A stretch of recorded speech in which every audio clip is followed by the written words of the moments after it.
ప్రపంచంలో ఎక్కడికి పోయినా భారతీయులు ఉన్నారు. అందులో తెలుగు వాళ్ళు 30% ఉన్నారు. ఏ దేశానికి వెళ్ళినా అక్కడికి ఉండే వాళ్ళకంటే హైయెస్ట్ పర్ క్యాపిటల్ ఇన్కమ్కు చిరునామా ఎవరంటే దానికి తెలుగువారు కావడం నాకెంతో సంతోషంగా ఉంది. ఎందుకు ఈ విషయం పిల్లలకు చెప్తున్నానంటే నిన్న కూడా ఒక మాట చెప్పాను. భారతదేశానికి 4 అడ్వాంటేజెస్ ఉన్నాయి. ఒకటి, ఆర్థిక సంస్కరణలు వచ్చిన తర్వాత ఆలోచన విధానం మారింది. 2, టెక్నాలజీ వచ్చిన తర్వాత ఫస్ట్ మోర్ అడ్వాంటేజ్ తీసుకొని మాస్టరైజ్ చేశాం. 3, యంగ్స్టర్స్ ఎక్కువ ఉండే దేశం ప్రపంచంలోనే భారతదేశం. 4, ఒక సుస్థిరమైన ప్రభుత్వం ఉండే దేశం భారతదేశం.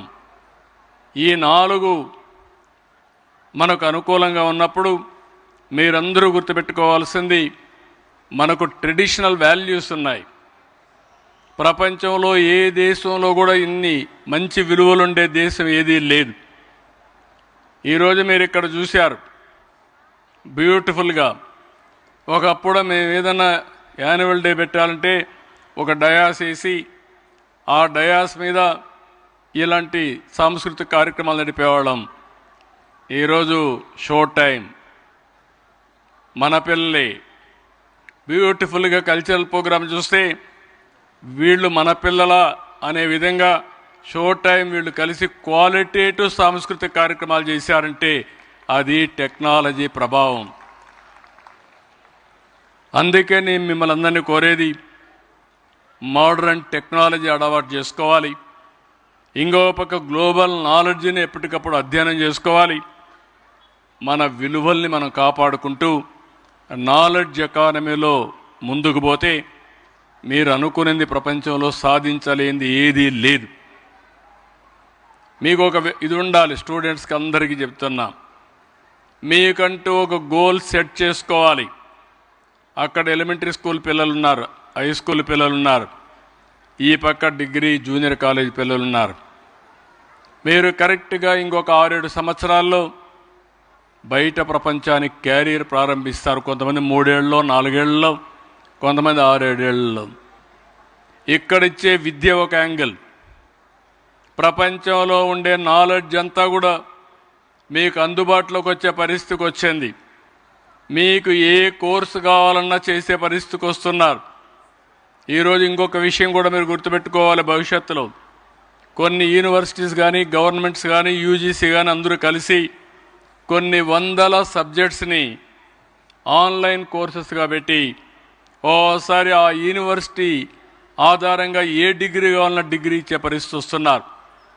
అంటే ఆన్లైన్, ఆఫ్లైన్. అవసరమైతే కొన్ని అడిషనల్ కోర్సెస్ మీరు చేస్తే మామూలుగా చేతి వృత్తి చేసుకునే ప్రతి ఒక్కరికి కూడా పిహెచ్డి డిగ్రీ వచ్చే పరిస్థితికి వస్తూ ఉంది. అంటే లెర్నింగ్ అనేది క్లాస్ రూమ్లో చదువుకోవడమే లెర్నింగ్ కాదు. ఎక్కడున్నా నేర్చుకోగలిగితే, దాన్ని ఏ విధంగా ఛానలైజ్ చేయాలని చేయగలిగితే డిగ్రీస్ రావడమే కాకుండా దానికి తగిన విధంగా మీకు ఉద్యోగ అవకాశాలు కానీ క్యారియర్ కానీ వచ్చే పరిస్థితి వస్తుంది. ఈ విషయం పిల్లలందరూ గుర్తుపెట్టుకోవాల్సిన అవసరం ఉంది. పేదరికాన్ని జయించాలంటే ఒక విలువైన ఆయుధం చదువు. ఇది ఒకటే మార్గం. ఇది కానీ మనం కానీ కరెక్ట్గా చేస్తే సంపద ఆటోమేటిక్గా సృష్టించే పరిస్థితి వస్తుంది. ఈ విషయాలను మీరు గుర్తుపెట్టుకొని, అందుకే ఈరోజు తెలుగుదేశం పార్టీ కార్యకర్తలందరూ కూడా ఓసారి పార్టీ కోసం త్యాగం చేస్తారు. కొన్ని కారణాల వల్ల వాళ్ళు చనిపోతే ఆ పిల్లలకు దిక్కుదోచిన పరిస్థితి ఉంటే అలాంటి పిల్లలకు పెట్టిన ఇన్స్టిట్యూట్ని ఇప్పుడు దీన్ని నెక్స్ట్ లెవెల్కి తీసుకుపోవడానికి భువనేశ్వర్ గారు చల్లపల్లిలో అక్కడుండే పిల్లలందరికీ చేస్తున్నాయి. దీన్ని ఒక లేటెస్ట్ కింద బెస్ట్ ఇన్స్టిట్యూషన్ ఆఫ్ ఎక్సలెన్స్ చేయడానికి వారు ఆలోచిస్తున్నారు. 2 డికేడ్స్ అయింది. నెక్స్ట్ భవిష్యత్తుకి I wish all the best for the management. మీరు అనుకుంటే చేయగలుగుతారు. దేశం మెచ్చే విధంగా హైదరాబాద్లో వన్ ఆఫ్ ది బెస్ట్ ఇన్స్టిట్యూషన్ని ఏర్పాటు చేసే బాధ్యత మీరు తీసుకోండి. ఇది సాధ్యం అని చెప్పి తెలియజేసుకుంటూ పిల్లలు మీ అందరిని ఒకటే కోరుతున్నా, నా ఆశ అంతా మీ మీదనే. 2047 వికసిత్ భారత్ మనం తయారు చేసుకున్నాం. ఇందులో మీరు చూస్తే ఇప్పుడే సాంబశివరావు గారు చెప్పినట్టు ఇప్పుడు 4వ ఆర్థిక పెద్ద వ్యవస్థ మంది. 1 or 2 yearsలో 3వ ఆర్థిక వ్యవస్థగా తయారవుతాం. 38కి 2వ ఆర్థిక వ్యవస్థగా తయారవుతాం.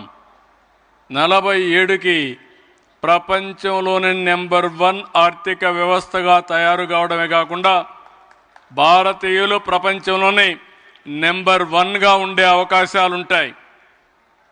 అలాంటి 22 సంవత్సరాల్లో పిల్లలు మీరెక్కడ ఉండాలో మీరు ఆలోచించుకోవాల్సిన అవసరం ఉంది. అందుకే ఇది ఒక రైట్ టైం. మీరు ఒక విజన్ పెట్టుకోండి, సిస్టమేటిక్గా పనిచేయండి. అనుకున్న లక్ష్యం కోసం మీరు పనిచేస్తే ఇది అసాధ్యం కాదు, ఇది సాధ్యం. అలాంటి లక్ష్య సాధన కోసం ముందుకు పోవాల్సిందిగా మరొక్కసారి కోరుతూ, మిమ్మల్ని చూసినప్పుడు చాలా సంతోషం. నేను కూడా ఎలాంటి గైడెన్స్ ఇవ్వాలని అవన్నీ ఇస్తూనే ఈ ట్రస్ట్ని వన్ ఆఫ్ ది బెస్ట్ ట్రస్ట్గా తయారు చేసి ఇక్కడుండే పిల్లల భవిష్యత్తు బంగారు భవిష్యత్తు చేయడానికి అన్ని విధాలా సహకరిస్తానని చెప్పి మరొక్కసారి హామీ ఇస్తూ అందరికీ నమస్కారాలు. All the best. ఇప్పుడే హరికృష్ణ చూసాం, ఇంకొక అమ్మాయి అయితే ఎయిర్ హోస్టెస్గా చేరి చాలా కాన్ఫిడెంట్గా ఇక్కడ మన దగ్గరకు వచ్చాం, మాట్లాడే పరిస్థితికి వచ్చారు. మీరు ప్రాక్టీస్ చేస్తే ఏదైనా సాధ్యం. టీచర్ ఒక లెవెల్లో ఉంటారు. టీచర్ ఇచ్చినటువంటి నాలెడ్జ్ తీసుకుంటూనే నెక్స్ట్ లెవెల్కి ఎదగాలని మీకు ఆశ ఉంటే, డిజైర్ ఉంటే, ఆ దీక్షతో పనిచేయగలిగితే ఏదైనా సాధ్యం. We're all in inspiring time. నేను ఇప్పుడు కూడా ఆలోచిస్తూ ఉంటాను, ఈరోజు ఏం చేశాను, నా వల్ల ఎంతమందికి లాభం వచ్చింది, మళ్ళీ రాబోయే 20 సంవత్సరాల్లో ఏం జరుగుతుంది, ఈ 20 సంవత్సరాల్లో నేనుండే పదవిలో ఏం చేయగలుగుతానని చెప్పి అనునిత్యం ఆలోచిస్తాం. ఈరోజు మీరు చూస్తుంటారు, హైదరాబాద్ విజన్ 2020లో నేను రిలీజ్ చేసి 2000లో రిలీజ్ చేశాను. విజన్ 2020 అని. ఆ రోజు అందరూ నవ్వారు. ఈరోజు ఆ విజనే కాదు, దానికంటే బెటర్గా హైదరాబాద్ తయారయ్యే పరిస్థితి వచ్చింది. ఈరోజు విజన్ 2047కి తయారు చేశాం. ఇక్కడ తెలంగాణలో కూడా తయారు చేస్తున్నారు. ఆంధ్రాలో స్వర్ణాంధ్రప్రదేశ్ విజన్ 2047 తయారు చేశాం. ఆ రోజుకి ఇటు ఆంధ్రప్రదేశ్